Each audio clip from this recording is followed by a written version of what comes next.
Hey everybody, this is Jason, Science Educator and Science Outreach Manager at the Children's Museum Houston, and today I'm inside the EcoStation to show you how to make snowflakes. Now, snowflakes aren't something you typically see here in Houston. Last year we saw some in February, or actually earlier this year we saw some in February, but for the most part we don't see them, but they are still fun to make. And all you need to make a snowflake is a coffee filter and a pair of scissors.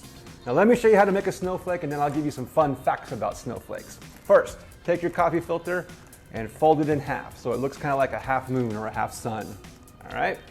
Then you want to fold it in half again so you have this triangular shape.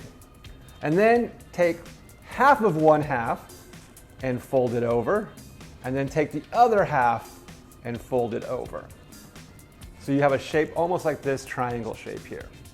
And then all you need to do is grab your pair of scissors and start to cut a design. Any design you want. If you want to draw a design in first, that's cool. I tend to just kind of start to cut things and hope for the best. The one thing you do not want to do is you don't want to cut from one end to the other. If you do that, you're going to ruin your snowflake. So I'm just going to start on this side and start to cut little designs. And then you very carefully want to unfold it, and you have yourself your snowflake. And this is what it looks like right here. Now, here are some cool things you should know about snowflakes as you're doing this activity. First thing, no two snowflakes look alike. That is absolutely true. When we've looked at snowflakes on microscopes, no scientist has ever seen two that look exactly the same. There are some that can almost look exactly the same, but never has there ever been two that look exactly alike. When snowflakes are being made, most people think it's frozen rain. It is not frozen rain. It is actually frozen ice crystals that fall out of a cloud. So it is a different form of precipitation. Snowflakes always have 6 sides, always. Snowflakes are actually more intricate the colder it gets. So snowflakes form anywhere between negative 30 degrees Fahrenheit to 32 degrees Fahrenheit. Remember, 32 degrees Fahrenheit is when water freezes. The colder it is, the more intricate the snowflake would be. So this would actually be more like a warm forming snowflake because it's not as intricate as some snowflakes are. Also, if there is more humidity, the snowflake will be more intricate. So it can be really cold and not have a lot of humidity and be somewhat intricate, but it can also be really cold, have a lot of humidity, and be even more intricate.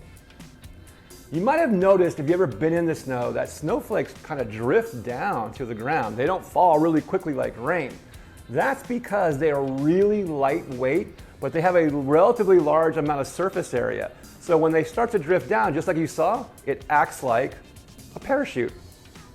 So when it acts like a parachute, it sort of drifts down very, very slowly.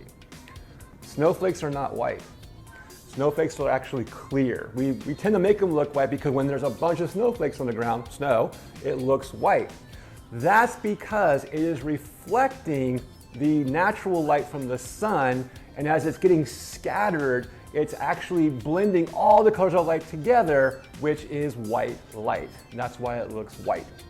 Finally, snowflakes actually can reduce sound. If any of you have ever been to the snow or lived in the snow, right after there's a freshly fallen snow, you can go outside and it's very, very quiet. It doesn't mean the animals and the birds aren't around, even though they're probably not as around as much. It's because air gets trapped in between the snowflakes, which reduces the sound. So all of these really cool things occur because snowflakes are really, really interesting artworks of nature, if you will. Okay, I hope you all make bunches of snowflakes. If you get a big pack of coffee filters, you can make hundreds, 200, 300, whatever you want to make, and they can all look different. If you make a bunch of snowflakes, please go ahead and take pictures of them or take videos as you are making them and share them on our social media. We have Facebook, we have Instagram, we have Twitter. Also, if you are watching this on YouTube, please hit that red subscribe button. That way you can get notifications of all the cool things that we do, including Mr. O's Oh Wow moments, other science videos, story times, and our Tater Tot tunes. With that, I hope you're having a really great day. I hope to see you at the museum soon, and bye for now.